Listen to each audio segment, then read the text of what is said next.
Ano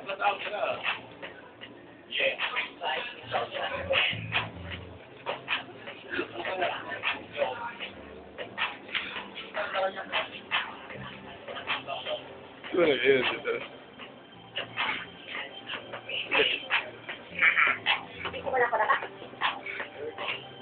Ako na una. Ang GF ko, niya ay napakakilig. Yung GF ko, ay parang sa akin. Ang GF ko, kilid sa akin sa isang gulong. Ang GF mo, mahaba ang gulong niya sa ilong. GF mo ay napakaganda.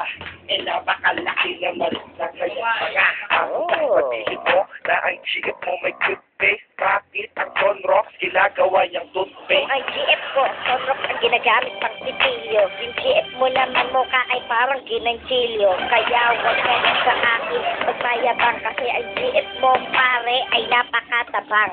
Ang GF ko ay matabang, sa'yo naman maalat. Tapos yung kanyang balat ay napakapunat. Ang sukat ng kanyang utong ay 1 pulgada. Tapos ang kanyang mani ay nawawala pa. Masyado kay moso, wala namang alam. Mani nga ng jowa mo palaging nilalanggam. Kaya huwag na huwag mo siyang ipagmamalaki. Kasi ang jowa mo nagkamukha lang sa retoke. Alam mo ba, sa GF ko lahat namamangha. Ang beba ko nakahawig sa palaka. Sabihin na natin na wala siyang mukha. Meron kaya mukha yun? Oo, meron niyang mukha. Meron nga. Oo, puro lang mukha. Take 2. Pagalingan ng lolo.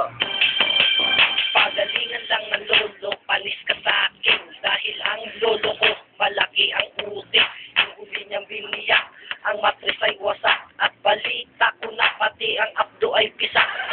Pala, kasi akala ko ugat. Kasi titi ng lolo ko, 3 nagbubuhat. Yung huli niyang tinira, natagpo ang patay. At sabi sa iba sa muna, pino ang atay. Alam mo ba, lolo ko, ang niya ay 8. Pero lunes hanggang Biyernes lang, iba pa Sabado.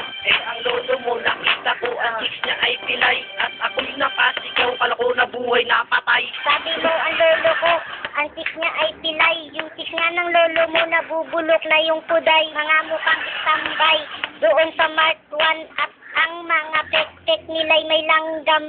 Ang lolo ko, palakas pa magsuhat. Ang lolo mo